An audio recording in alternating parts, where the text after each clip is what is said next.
I knew what was coming. A few moments later, my phone rang. It was the general manager, the same person who called me the year before, telling me again that it was time to go.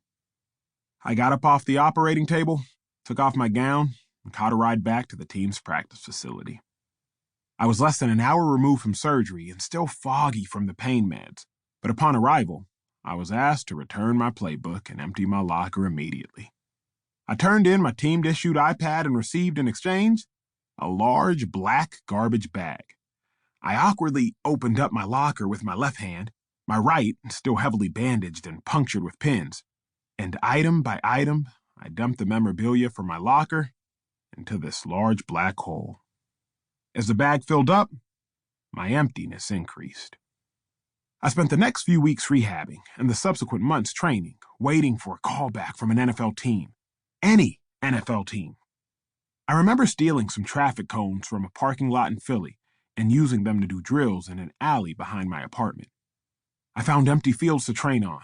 My former teammates were making millions. I was making end meets with the severance check the team gave me when they sent me packing.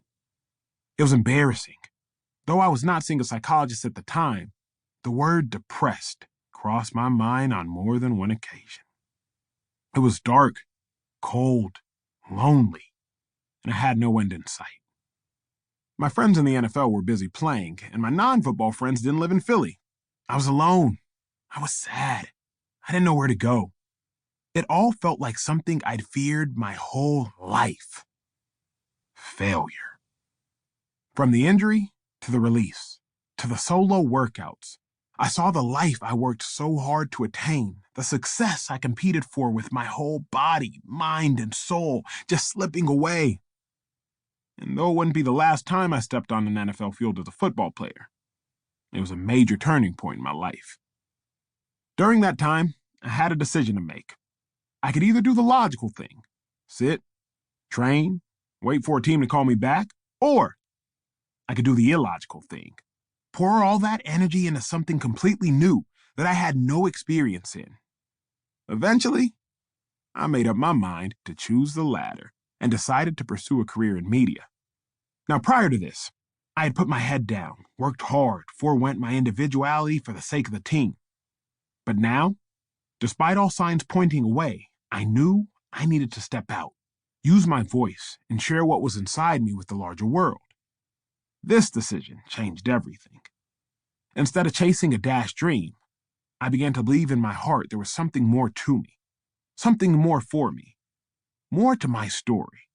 I just needed to be brave enough not to follow old patterns and instead reach for new ones. I needed to be illogical. A little over 2 years later, I rejoined the Philadelphia Eagles to celebrate the Super Bowl.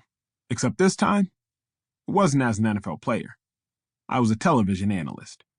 Fast forward to July 2020, after the tragic murder of George Floyd, I got another call from the Eagles general manager, but now he was asking for my advice. The team wanted to make a statement, but didn't know what to say, so they asked me for help because I had been using my voice and platform to speak out against racism, and I was now well-versed in the media landscape. They let me take control of their statement and make a few edits as I saw fit. I did.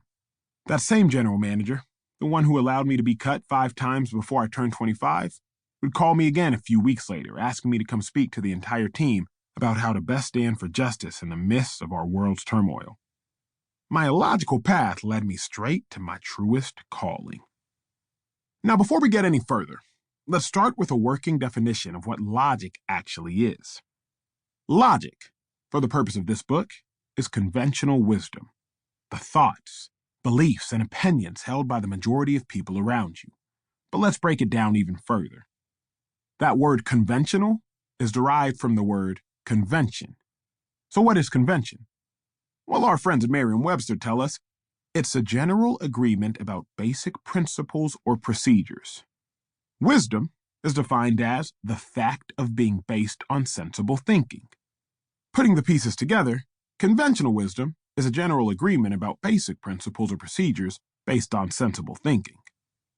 Let's get historical for a second. For hundreds of years now, women have unfortunately been forced to chase the ever-evasive standards of beauty. As soon as society